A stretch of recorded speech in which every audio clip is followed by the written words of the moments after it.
ਹਾਂ ਭਾ ਕਿੱਥੇ ਵੇ ਤੂੰ? ਘਰ ਏ? ਉਹ ਤੂੰ ਘਰ ਹੈ? ਮੈਂ ਆਇਆ ਹੀ 1 ਮਿੰਟ।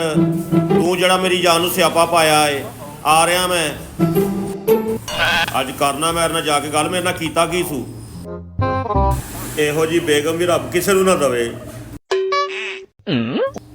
ਐ ਬੈਠਾ ਏ ਆਪ, ਤੂੰ ਆਰਾਮ ਨਾਲ ਇੱਥੇ ਬੈਠਾ ਏ, ਮੇਰੀ ਜਾਨ ਨੂੰ ਤੂੰ ਸਿਆਪਾ ਪਾਇਆ। ਉਹ ਕੀ ਹੋਇਆ? ਕਦੀ ਮੈਂ ਤੇਰਾ ਦਿਲ ਦੁਖਾਇਆ ਹੋਵੇ? ਨਹੀਂ। ਕਦੀ ਮੈਂ ਤੇਰੇ ਪੈਸੇ ਖਾਦੇ ਹੋਣ? ਨਹੀਂ। ਤੇਰੇ ਬਾਰੇ ਬੁਰਾ ਭਲਾ ਕਿਹਾ ਹੋਵੇ? ਨਹੀਂ। ਕਦੀ ਤੇਰੇ ਦੋਸਤਾਂ ਕੇ ਕੋਈ ਸ਼ਿਕਾਇਤ ਕੀਤੀ ਹੋਵੇ? ਉਹ ਨਹੀਂ, ਪਰ ਹੋਇਆ ਕੀ ਆ?